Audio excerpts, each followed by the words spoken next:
Hi, today is August 23rd, 2026, and here are my poems for the day. The first one is poem number 1305 for the year, The Eye of God. At the entrance to the Capuchin Crypt in Rome, it says, "What you are now, we once were. What we are now, you shall be." The Helix Nebula could be saying the same thing to our sun. One day our sun will run out of fuel and shed its outer layer and burn out, and when that happens, it will look like the eye of God, just as the Helix Nebula looks now.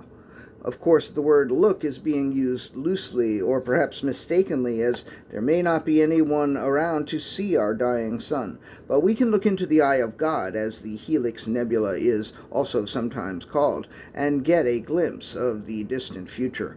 Poem number 1306, When in Rome. When in Rome, do as the Romans do, unless the Romans don't ever visit the Capuchin Crypt. Visiting that crypt was a watershed moment for me, with its amazing displays made from the bones and skulls of Capuchin monks. But that sign at the entrance, "What you are now, we once were. What we are now, you shall be," says it all. We will all end. How we end up hardly matters. We may exist for a time as memories. We may even exist as bones and skulls in a museum or a crypt, but eventually we end. And when in Rome, one has the opportunity to stare right into the heart of this truth and to feel viscerally one's mortality. Poem number 1307, The Vision and the Voice. There was a vision and there was a voice, and there was a chance and there was a choice. And the vision was golden, and the voice said hi, and the chance and the choice said, "Here's mud in your eye." And we lifted our glasses and took a long drink, and we showed off our asses. So what do you think? Poem number, fuck that one up, sorry.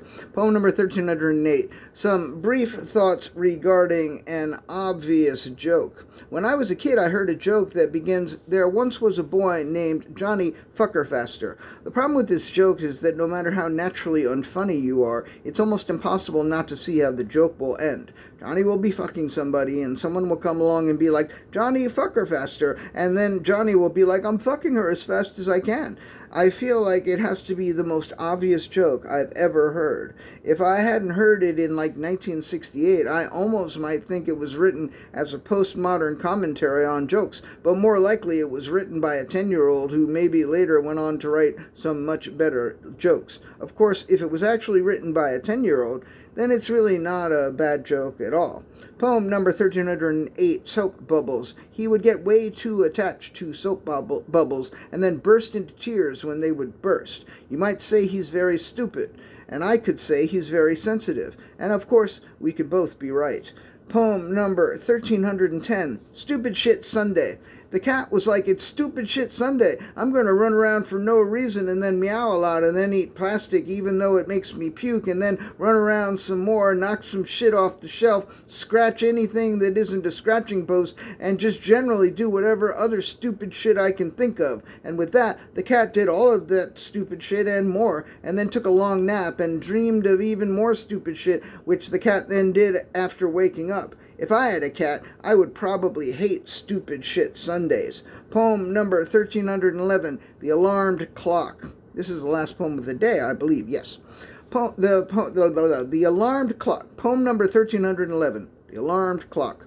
The alarmed clock was like, "Holy shit, did you see what just happened? That cat got into all kinds of stupid shit and ate some plastic and puked on the floor.